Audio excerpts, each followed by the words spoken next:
అపోస్తలుడైన పౌలు తిమోతికి రాసిన మొదటి పత్రిక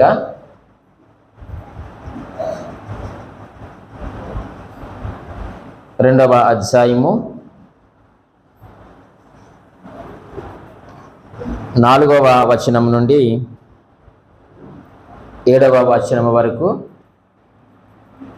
ఉత్తర ప్రత్యుత్తరములుగా మనము చదువుకుందాము.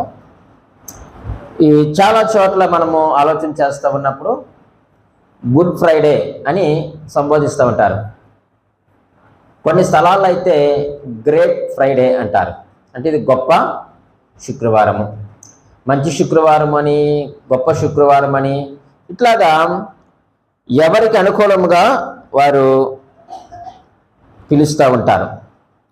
అయితే యేసుక్రీస్తు వారు 2000 సంవత్సరాల క్రితమే ఈ లోకంలోనికి వచ్చి ఆయన తన ప్రాణమును అర్పించాడు. ఆ సందర్భాన్ని మనం ఇప్పుడు ఏం చేస్తున్నాం? జ్ఞాపకం చేసుకుంటున్నాం. మరొకటి మనం జ్ఞాపకం చేసుకుంటాం. ఏంటి చెప్పండి? రొట్టె ద్రాక్షారసం. దీనిని జ్ఞాపకం చేసుకున్నట్టుకే చెయ్యండి అని అన్నాడు.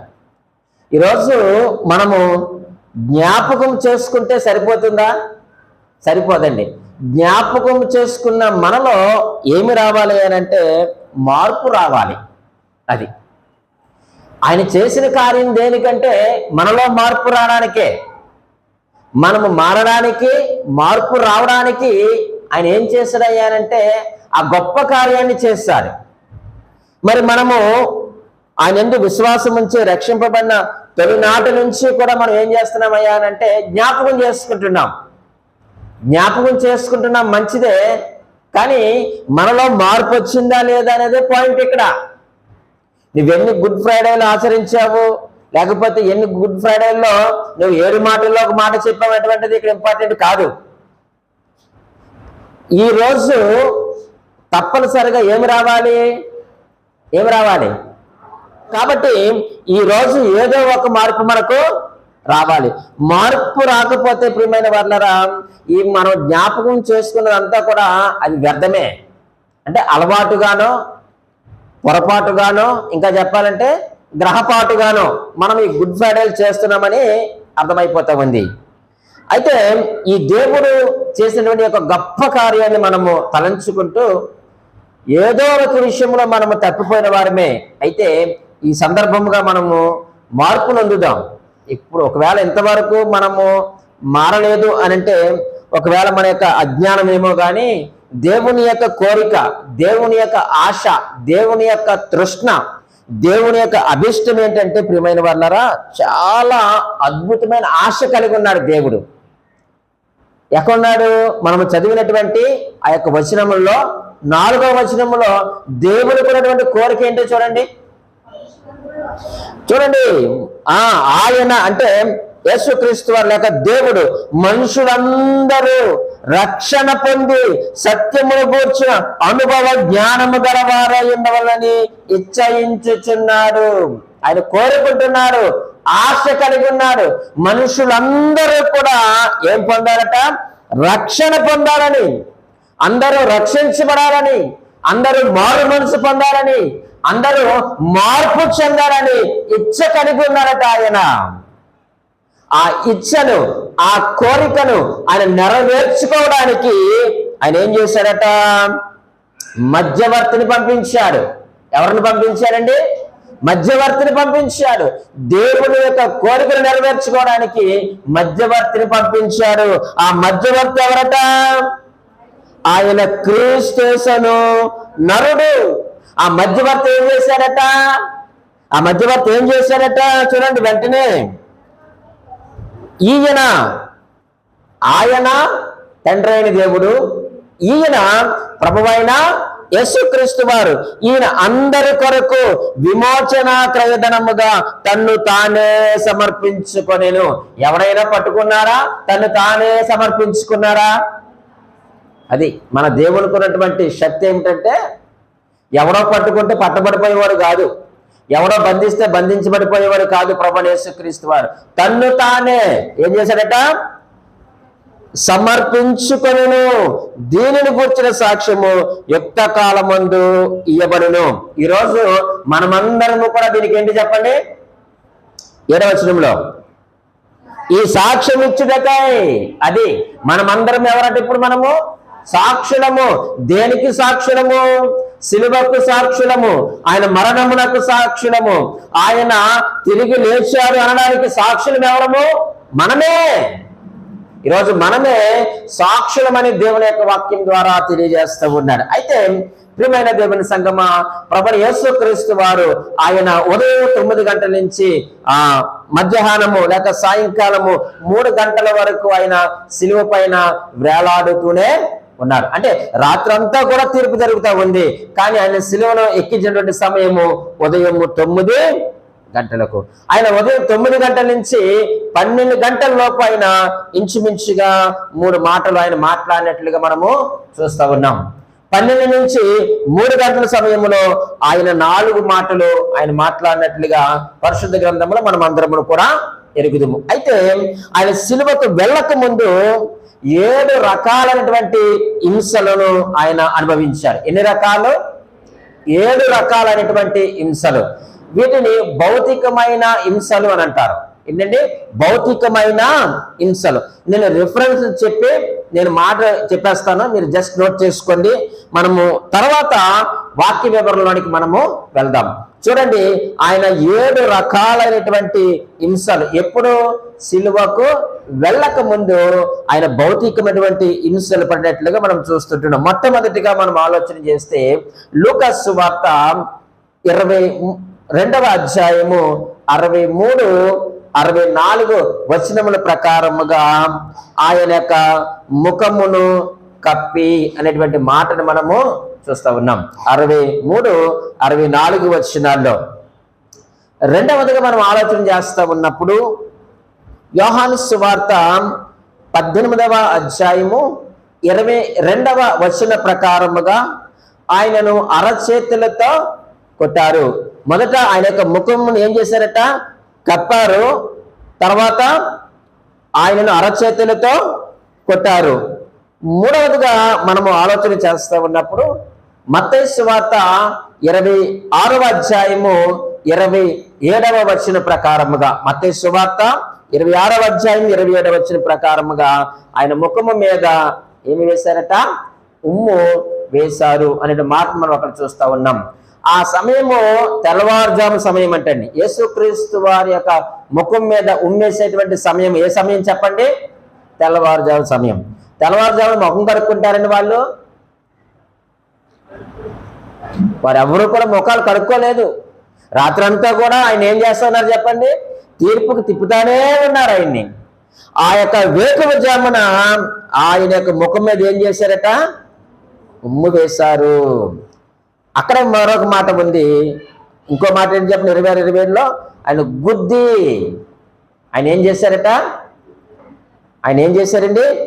గుద్ది ఆయనను గుద్దారట, మొక్క మీద ఉమ్ము వేశారంట. ఇక్కడ నాకు ఒక మాట జ్ఞాపకం వస్తూ ఉంది. ఒకానొక స్థలంలో యేసుక్రీస్తు వారు ఏం చేశారంటే, ఒక వ్యక్తికి కళ్ళు కనబడ గుడ్డివాడు వచ్చాడు. అప్పుడు ఆయన ఏం చేశాడు? ఉమ్ము వేసి ఆ బురదను ఏం చేశాడు? చూడండి, ఆయన ఉమ్ము రాసి కళ్ళు తెరిపిస్తే వీళ్ళు కళ్ళు మూసి ఉమ్ము వేస్తా ఉన్నారు దేవుని మీద. ఆ ముఖము కప్పి వాళ్ళు ఏం చేశారట? ఆయన మీద ఉమ్ము వేశారట. ఈయనేమో ఉమ్మి ద్వారా కళ్ళు రప్పిస్తే ఆయన కళ్ళు మూసి ఆయన యొక్క ముఖము మీద ఏం చేశారటండి? ఉమ్ము వేశారు. ఇవన్నీ కూడా భౌతికమైనటువంటి శ్రమలు. ఆయన రాత్రి అంతా కూడా భౌతికమైనటువంటి శ్రమలను ఆయన అనుభవిస్తూనే ఉన్నాడండి. ఐదవదిగా మనం ఆలోచన చేస్తే మత్తయి సువార్త 27వ అధ్యాయము 26వ వచనములో మనం చూస్తే కొరడాలతో కొట్టించి, తర్వాత ఆయన ఏం చేశారట? కొరడాలతో కొట్టారట. అదే మత్తయి సువార్త 27వ అధ్యాయము 30వ వచనములో 6వదిగా తల మీద కొట్టి. తల మీద ఎలా కొట్టారండి? మామూలుగా చిన్న కర్రతో ఎలా కొట్టారా? కాదండి, ముండ్ల కిరీటమును చేసి ఆయన తల మీద పెట్టి ఆ యొక్క ముండ్ల కిరీటమును చేయడానికి వారు గ్లౌజులు వేసుకుంటారండి. అవేమి మామూలు చిన్న ముళ్ళేమీ కాదు. గ్లౌజులు వేసుకొని వారి యొక్క ముండ్ల కిరీటమును తయారు చేసి తల మీద పెట్టి ఇప్పుడు కర్రతో ఏం చేశారు చెప్పండి, ఆ యొక్క ముండ్ల కిరీటం మీద కొట్టారు. అంటే నువ్వు చుట్టడానికి నువ్వు గ్లౌజులు వేసుకున్నావు, కానీ ఆయనకి ఏ గ్లౌజులు ఉన్నాయో చెప్పండి, ఆయన తల మీద పెట్టి కర్రతో కొట్టారట. అదే మత్తయి సువార్త 27వ అధ్యాయం 29వ వచనం పైన మనం చూస్తే ఆయనను అపహాసించి, ఆయన ఏం చేశారట, ఆయనను అపహాసించి. ఇంకా చెప్పుకుంటూ వెళ్ళిపోతే చాలా విషయాలు ఉన్నాయి, కానీ ఇంతవరకు మనకు చాలు. ఇవన్నీ కూడా భౌతికమైనటువంటి హింసలు. అలాగనే ఆయన మానసికమైనటువంటి హింసలు కూడా ఆయన అనుభవించాడు. అవి కూడా ఉన్నాయి. ప్రభు చిత్తమై మనమందరం బ్రతికి మరొక గుడ్ ఫ్రైడే మన ముందుంటే అప్పుడు మనం వాటిని ఆలోచన చేద్దాం. అయితే ఈరోజు ఆయన యొక్క సిలువ మరణము ద్వారా మనకి ఎన్నో భాగ్యాలు వచ్చాయి. ఎన్నో భాగ్యాలు. ఆ కల్వరి నుంచి దేవుడు ఎన్నో భాగ్యాలు మనకి ఇచ్చాడు. ఆ భాగ్యాలు ఏమిటో చాలా క్లుప్తంగా మనం ఆలోచన చేద్దాం. భాగ్యాల తర్వాత మనకు బాధ్యతలు ఉన్నాయండి. మన క్రైస్తవులకు ఉన్నటువంటి ఒక చెడ్డ అలవాటు అని అనాలి. ఎందుకంటే భాగ్యాలు మనకు కావాలి, కానీ బాధ్యతలు మనకు వద్దు. కొంచెం బరువుగా ఉంటాయి కదా. మనకి ఏం కావాలి చెప్పండి, భాగ్యాలు కావాలి, కానీ అది తప్పు. మనకి భాగ్యాలు ఎంత ప్రాముఖ్యమో అంతకంటే ప్రాముఖ్యమైనవి ఏంటి చెప్పండి, బాధ్యతలు. ఆ భాగ్యాలు ఏంటో మనం చాలా క్లుప్తంగా చూద్దాం. నెంబర్ 1, అపోస్తలుడైనటువంటి పౌలు ఎఫెసీయులకు రాసిన పత్రిక 2వ అధ్యాయము 16వ వచనములో మొట్టమొదటి భాగ్యాన్ని మనం చూద్దాం. 2వ అధ్యాయం 16వ వచనంలో అంటున్నాడు, తన సిలువ వలన ఆ ద్వేషమును సంహరించి దాని ద్వారా ఇద్దరిని ఏక శరీరముగా చేసి దేవునితో సమాధానపరచవలని ఇలాగూ చేశాను కనుక ఆయనయే మనకు సమాధానకారకుడై ఉన్నాడు. నెంబర్ 1, ఆయన మనకిచ్చిన మొట్టమొదటి భాగ్యం ఏమిటయ్యానంటే ద్వేషం సంహరించాడు. ఏ ద్వేషం, ఎక్కడున్నది ద్వేషం అని అంటే మొట్టమొదటిగా మనం ఆలోచన చేస్తే ఏ ఇద్దరి మధ్య అంటే దేవునికి మనుషులకి మధ్యనటువంటి ద్వేషం. దేవునికి మనుషులకి మధ్యనటువంటి ద్వేషం, అలాగే మనిషికి మనిషికి ఉన్నటువంటి ద్వేషం. ఈరోజు దేవుని ఎంతమంది ద్వేషిస్తారో చెప్పండి కదండి. మనము ప్రేమిస్తున్నాం. ఇప్పుడు క్రైస్తవులుగా మనం ఆయన ఎందుకు విశ్వాసం ఉంచాం కంటే మనం ఏం చేస్తున్నాం, ప్రేమిస్తున్నాం. కానీ ఆయన ప్రేమించక ముందు, ఆయన ఎద్దకు రాకముందు మనము కూడా యేసుక్రీస్తు అంటే ఎవరు మనకి తెలియదు. ఈరోజు ఎంతమంది ద్వేషిస్తలేదండి క్రైస్తవుల్ని, యేసుక్రీస్తు వారిని. కానీ ఆ ద్వేషం ఎప్పుడు పోతుంది వాళ్ళకి అని అంటే ఎప్పుడైతే వారు యేసుక్రీస్తుని సొంత రక్షకునిగా అంగీకరిస్తారో అప్పుడు దేవుని మీద వారికి ఉన్నటువంటి ద్వేషము పోతుంది. అలాగే మనిషికి మనిషికి మధ్య ఉన్నటువంటి ద్వేషాన్ని కూడా ఆయన తీసేశాడు. మూడవది మనం ఆలోచన చేస్తే యూదులకు అన్యులకు మధ్యనటువంటి ఆ యొక్క ద్వేషాన్ని కూడా ఆయన తీసి పారేశాడు. దేవుడు ఈ యొక్క మనుషులను మానవులను చూస్తా ఉన్నప్పుడు ఎప్పుడు చంపేద్దామా అనుకునేవాడంట దేవుడు. ఎందుకంటే మరి దేవుని యొక్క ఉగ్రత మన మీద ఉంది. ఎక్కడి నుంచి ఉందంటే ఏదైనా తోటలో వారు చేసినటువంటి ఆ యొక్క పాపమును, అతిక్రమమును, ఆజ్ఞ అతిక్రమమును బట్టి దేవుని యొక్క ఉగ్రత మన మీద ఉంది. ఎప్పుడు చంపేద్దామా అని తండ్రిని దేవుడు చూస్తున్నాడు. కానీ ఆయన యొక్క శిలువ మరణమును చూసినప్పుడు ఆయన యొక్క ఉగ్రత మన పైకు రాలేదు, ఆయన రానివ్వలేదు. కాబట్టి మొట్టమొదటిగా దేవుడు మనకిచ్చిన భాగ్యం ఏమిటంటే దేవునితో ఉన్నటువంటి వైర్యము తీసివేశాడు. అలాగే మనిషికి మనిషికి మధ్య ఉన్నటువంటి ద్వేషాన్ని తీసివేశాడు. అలాగే యూదులకు అన్యులకు మధ్య ఉన్నటువంటి ద్వేషాన్ని కూడా ఆయన తీసివేసి మనల్ని ఏం చేశాడయ్యానంటే సమాధానపరిచినట్లుగా మనము చూస్తూ ఉన్నాం. ఇది మొట్టమొదటి భాగ్యము. రెండవ భాగ్యాన్ని మేము ముందు ఉంచుతాను. వాక్యం వినండి మధ్యలో. రెండవదిగా మనం ఆలోచించేద్దాం. రెండవదిగా దేవుడు మనకిచ్చిన ఆ భాగ్యం ఏమిటంటే కొలసీలకు రాసిన పత్రిక 1వ అధ్యాయము 20వ వచనం. 1వ అధ్యాయము 20వ వచనం కొలసీలకు రాసిన పత్రిక. ఆయన శిలువ రక్తము చేత సంధి చేసి ఆయన ద్వారా సమస్తమును, అవి భూలోకమందున్నవైనను పరలోకమందున్నవైనను, వాటన్నిటిని ఆయన ద్వారా తనతో సమాధానపరుచుకొనవలని తండ్రి అభిష్టమాయెను. ఆయన శిలువ రక్తము వలన మనం ఏం చేయబడ్డాం చెప్పండి? ఇప్పుడు సంధి చేయబడ్డాం. ఇప్పటి వరకు మనకి ఎవరితో సంధి లేదంటే తండ్రి గారితో మనకు సంధి లేదు. ఆ దేవాది దేవునితో మనకు సంధి లేదు. ఆ యొక్క ఏదైనా తోటలో విడిపోయినటువంటి ఆ యొక్క వైరం ఏదైతే ఉందో, ఆ బంధం ఏదైతే ఉందో, మరలా దాన్ని ఎవ్వరు కూడా కలపలేకపోయారు. ధర్మశాస్త్రం కలపలేకపోయింది, ప్రవక్తలు వచ్చినా సరే గాని తిరిగి ఆయనతో మనల్ని సంధి చేయలేకపోయారు. మరి ఎవరు మనల్ని దేవునితో సంధి చేశారు అనంటే మరలా ప్రభువైన యేసుక్రీస్తు వారు. ఎలాగా? ఆయన శిలువ రక్తము చేత సంధి చేసి, ఆయన శిలువపై ఉండి ఒక చెయ్యి పరలోకానికి ఇచ్చి ఒక చెయ్యి భూలోకానికి ఇచ్చాడటండి. ఇచ్చి అంటే ఒక భక్తుడు చెప్పిన మాట నేను మీకు తెలియజేస్తున్నాను. ఎడమ చేతితో ఆ యొక్క మానవుని యొక్క చేపట్టుకున్నాడు, కుడి చేతితో తండ్రి యొక్క చేపట్టుకొని లాగుతున్నాడంటే అండి. ఎందుకు? సంధి చేసి షేకండి పిందామని. అబ్బే ఎంత లాగినా రావట్లేదట. ఇటు ఈయన చెయ్య రావట్లేదు, ఈయన రావడం. ఎందుకంటే మామూలు మనిషి కాదు కదా ఈ మనిషి. ఈయన్ని రావడం లేదు. అయ్యో ఎందుకు రావడం లేదని చూస్తా ఉన్నప్పుడు ఈ సర్వమానవాళి పాపం అంతా ఎవరి మీద ఉంది చెప్పండి? ప్రభువైన యేసుక్రీస్తు వారి మీద ఉంది. ఇప్పుడు ఈయన పాపపు ముద్దగా చేయబడ్డాడు, ఆయన ఏమో పరిశుద్ధుడు. అప్పుడు తన యొక్క శిలువ రక్తము తన యొక్క చేతులకు అంటుకున్నప్పుడు ఆ యొక్క రక్తములో మన యొక్క పాపములు క్షమించబడిన తర్వాత ఆయనతో ఈ చెయ్యి సంధి చేయబడింది.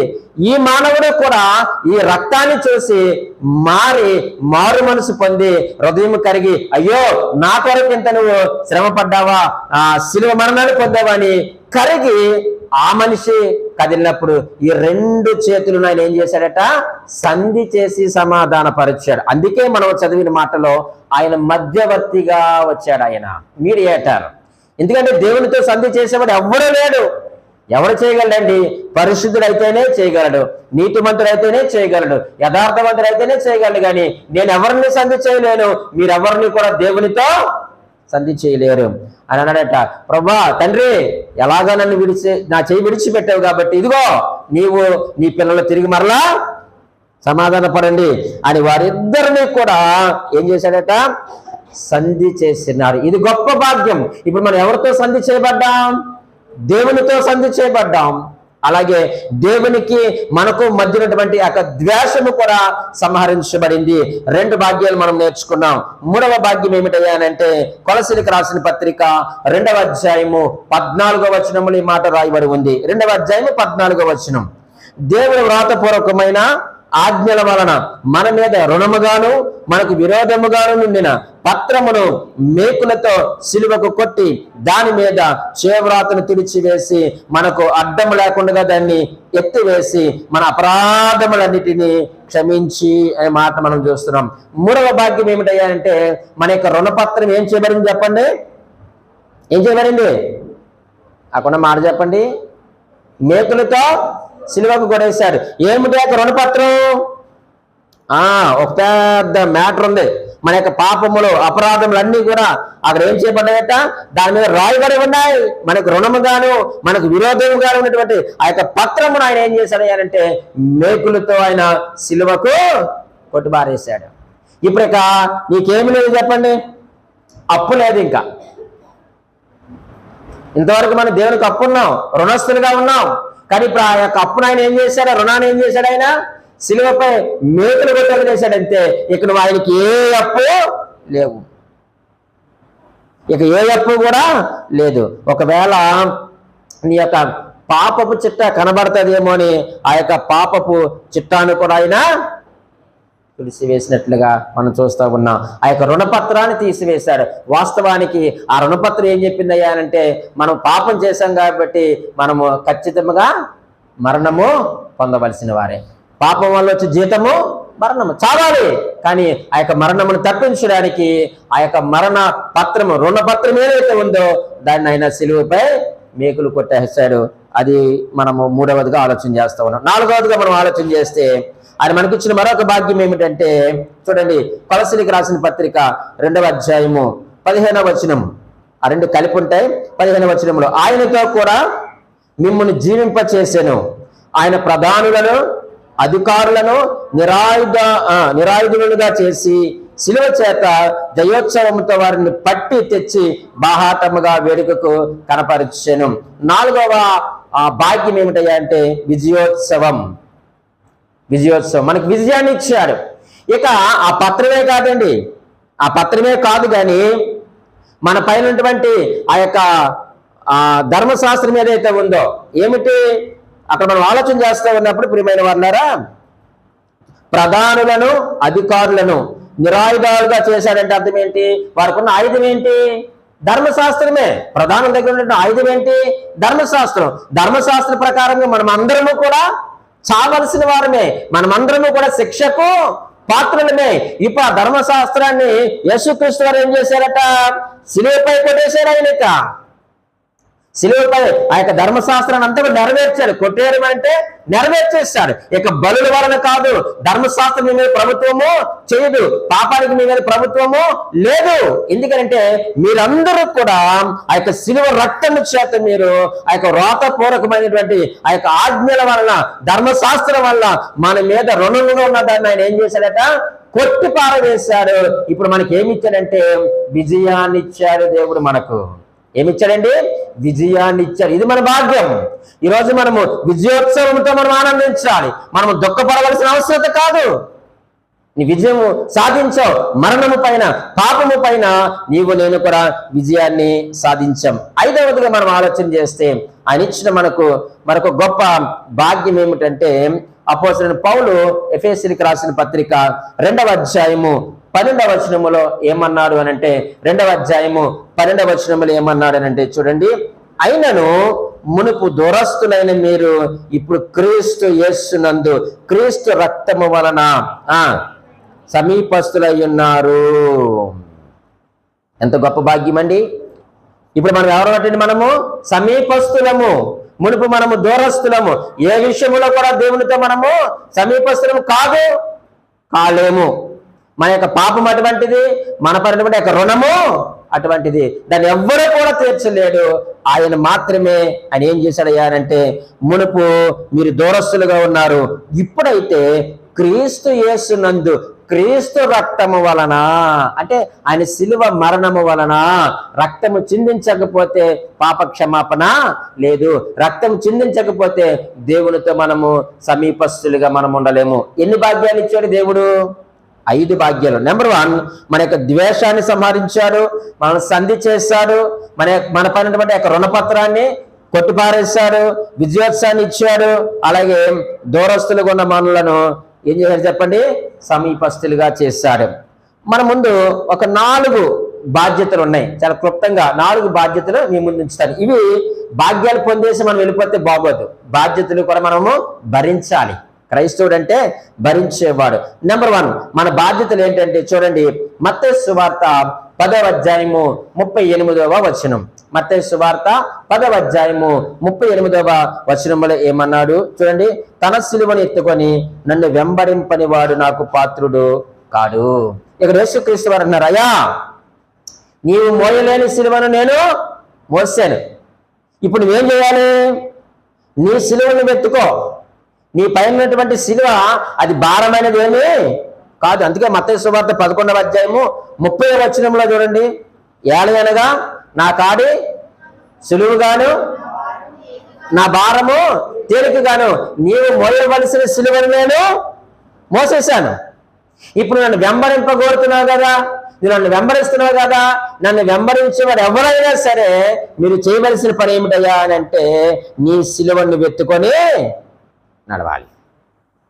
ఈరోజు మనం ఆయన్ని వెంబడించే విషయంలో తప్పిపోతున్నామేమో అనిపిస్తుంది. మనం ఆయన వెంబడించగలుగుతున్నావా? ఆయన వెంబడించకపోవడానికి కొన్ని కారణాలంటే కొన్ని ఇబ్బందులు, కష్టాలు, అప్పులు, ఇవన్నీ ఇప్పుడు ఒకవేళ దేవుడే వాటిని అనుమతించారనుకోండి, వాటిని బట్టే మనం వెనక కృంగిపోవాలా? కొన్ని అయితే మనం తెచ్చుకున్నవి ఉంటాయిలేండి. దేవుడు అనుమతించే వాటికంటే మనం తెచ్చుకున్నవి ఎక్కువగా ఉంటాయి. అయితే ఆయన ఏమి మనకు బాధ్యత ఇచ్చాడంటే, ఎవరైతే నన్ను వెంబడించాలనుకుంటున్నారో వారి మీద నేను పెడుతున్న ఆ యొక్క బాధ్యత ఏమిటంటే, మీ సిలువను ఎత్తుకొని నన్ను వెంబడించండి. నా యొక్క కాడి, ఆ యొక్క సిలువ, మీ సిలువ అది భారమైనది కాదు, చాలా తేలిగ్గా ఉంటుంది. నీవు భరించవలసినటువంటి యొక్క భారభరితమైనటువంటి సిలువను నేను భరించాను అంటున్నాడు. మరి ఆయన యొక్క మన యొక్క భారమంతా ఆయన భరించారు కాబట్టి మన సిలువను ఎత్తుకొని మనం ఆయన ఏం చేయాలి చెప్పండి? వెంబడించాలి. మరి వెంబడిస్తున్నాం మనం ఏమో ఈ యొక్క గుడ్ ఫ్రైడే రోజు మనం ఆలోచన చేసుకోవాలి. ఒకవేళ వెంబడించకపోతే అయ్యో ప్రభా నేను వెంబడించలేదు, ఎక్కడి నుంచైనా వెంబడిస్తానని ఒక మంచి తీర్మానం తీసుకోవాల్సిన అవసరం ఉంది. నీ సిలువను ఎత్తుకొని ఆయన్ని వెంబడించాలి. ఇది మొదటి బాధ్యత. రెండవ బాధ్యతను కూడా మనం చూద్దాం. కొరింథీయులకు రాసిన మొదటి పత్రిక 1వ అధ్యాయము 17వ వచనములో ఈ మాట రాయబడి ఉంది. కొరింథీయులకు రాసిన మొదటి పత్రిక 1వ అధ్యాయము 17వ వచనములో ఇలాగ రాయబడి ఉంది. బాప్తిస్మం ఇచ్చుటకు క్రీస్తు నన్ను పంపలేదు గాని క్రీస్తు యొక్క శిలువ వ్యర్థము కాకున్నట్లు వాక్చాతుర్యము లేకుండా సువార్త ప్రకటించుటకై ఆయన నన్ను పంపెను. రెండవదిగా మన బాధ్యత ఏమిటంటే సువార్త చెప్పడం. మొదలుగా ఆయనను వెంబడించేవారు ఏం చేయాలట? సిలువను ఎత్తుకొని వెంబడించాలి. మామూలుగా వెంబడించడం కుదరదు. సిలువను ఎత్తుకొని వెంబడించడం అంటే ఒక సేవకుడు చెప్పాడు, సమాధి పెట్టి భుజం మీద పెట్టుకొని వెంబడించడమేనంట. అంతే అంతే. రెండవది ఏమన్నాడంటే సువార్త చెప్పడం. ఈ బాధ్యత ఎవరికి? ప్రసంగించే వారికి. అందరికీ కాదండి బాధ్యత. సువార్త ఎవరు చెప్తున్నారు ఇప్పుడు? ఇక నేను సువార్త చెప్తున్నాను. లేకపోతే కొంతమంది ఎవరికైతే అవకాశాలు ఉన్నాయో వారు. అంటే వెంబడించేవారైతే సిలువను ఎత్తుకుని వెంబడించండి. సువార్త చెప్పేవారు ప్రసంగించేవారు కూడా బాధ్యత ఏమిటయ్యా అంటే మీ పని సువార్త చెప్పడం. ఏంటి సువార్త అంటే అదే పౌలు గారు అంటారు కదా, అదే పత్రికలో అదే అధ్యాయము 23వ వచనములు అంటున్నాడు చూడండి. అయితే మేము సిలువ వేయబడిన క్రీస్తుని ప్రకటించుచున్నాము. ఈరోజు సువార్తలో క్రీస్తుని ప్రకటిస్తున్నామా? ఈరోజు సువార్తలో అనేక జనన మరణ పునరుద్ధానములు అనేక రాకడ గురించి మనం చెప్తున్నామా? లేకపోతే మన యొక్క సొంత జ్ఞానాన్ని మనం ప్రదర్శిస్తున్నామా? అందుకే యోహాన్ అంటాడు కదా, ఆయన హెచ్చవలసి ఉన్నది నేను తగ్గవలసి ఉన్నది అంటున్నాడు. పౌలు గారు అంటున్నారు అయితే మేము సిలువ వేయబడిన క్రీస్తుని మాత్రమే ప్రకటిస్తున్నాం. మేమే ఆశీర్వాదాలు చెప్తా లేదు, మా సొంత మాటలు కాదు, మా జ్ఞానము కాదు, మమ్మల్ని మేము ఏదో ప్రదర్శించుకోవడానికి మేము మాట్లాడడం లేదండి. మేము వాక్యమును మాత్రమే సెలవిస్తా ఉన్నాం, వాక్యమును మాత్రమే మేము ప్రకటన చేస్తున్నామని ఇక్కడ పౌలు గారు మాట్లాడుతున్నారు. మన బాధ్యత ఏమిటంటే సువార్త చెప్పడము. ఇది ప్రసంగికుల బాధ్యత. మూడవ బాధ్యతను కూడా మనం చూద్దాం. ఫిలిప్పీయులకు రాసిన పత్రిక 3వ అధ్యాయము 18వ వచనములో ఇలాగూ రాయబడి ఉంది. 3వ అధ్యాయం 18వ వచనములో అనేకులు క్రీస్తు శిలువకు శత్రువులుగా నడుచుకొనిచున్నారు. వీరిని గురించి మీతో అనేక పర్యాయములు చెప్పి ఇప్పుడును ఏడ్చుచు చెప్పుచున్నాను అన్నాడు. ఈ యొక్క బాధ్యత ఎవరయ్యారంటే ఎవరి కొరకు చెప్తాడంటే సిలువకు శత్రువులుగా ఉన్న వారి కొరకు చెప్తున్నాడు. ఏమని అనంటే మీరు ప్రభువు కోసం బ్రతకండి అన్నాడు. ప్రభు కోసం బ్రతకండి మీరు ఎలా చెప్పగలరండి అనంటే 19వ వచనములు అన్నాడు. వెంటనే నాశనమే వారి అంతము, వారి కడుపే వారి దేవుడు. అంటే వీళ్ళు దేని కొరకు బ్రతుకుతున్నారు? వారి కడుపు కొరకు కాక వారి తిండి కొరకు, వారి యొక్క ఉద్యోగం కొరకు, వారి యొక్క జీవనం కొరకు బ్రతుకుతున్నారు. ఇటువంటి వారందరూ దేనికి శత్రువులంట? అంటే నీ ఉద్యోగం కొరకు బ్రతికితేనే శత్రువు సిలువకి. అయితే నీ ఉద్యోగం కూడా ఎవరి కొరకు? అది దేవుని కొరకై ఉండాలి. ఇది ఇక్కడ పౌలు గారు చెప్తున్నటువంటి మాట. నాశనమే వారి అంతము, వారి కడుపే వారి దేవుడు. వారు తాము సిగ్గుపడవలసిన సంగతులు ఎందు అతిశయపడుచున్నారు, భూ సంబంధమైన వాటి అందే మనసుంచుచున్నారు. ఇటువంటి వారందరూ కూడా ఎవరికి శత్రువులు చెప్పండి? సిలువకు శత్రువులు. భూ సంబంధమైన మనసు ఉంటే వారు సిలువకు శత్రువులు. కాబట్టి ఈరోజు మనం చదువుతున్న చదువైనా, చేస్తున్న ఉద్యోగమైనా, నీ వ్యాపారమైనా అది ఎలా ఉండాలయ్యా అంటే అది దేవుని కొరకై ఉండాలి. అది మన కొరకు, నా కడుపు కొరకే, నా కుటుంబం కొరకే, నేను ఏమి తిందినా, ఏమి తాగుతున్నా, ఏమి ధరించుకుందినా అని భూ సంబంధమైన వాటి మీద మన మనసు ఉంటే మనం దేనికి శత్రువులమంట? సిలువకు శత్రువులము. చాలా సింపుల్ అండి. సిలువకు ఎలా శత్రువులం అయిపోతున్నామో ఇక్కడ తెలియజేస్తున్నాను. దేవుని ఏదిచ్చినా అది నువ్వు దేవుని కొరకే ఉపయోగించు. కాబట్టి ఆయన అంటున్నాడు మీరు ప్రభువు కోసం బ్రతకండి. ఇది మన యొక్క బాధ్యత. మన కొరకు మనం బ్రతకడం కాదు. నీకు దేవుడు ఏది ఇచ్చినా దాన్ని బట్టి మన ప్రభువు కొరకే మనం బ్రతకాలి. ఇది ఎన్నో బాధ్యత? మూడవ బాధ్యత.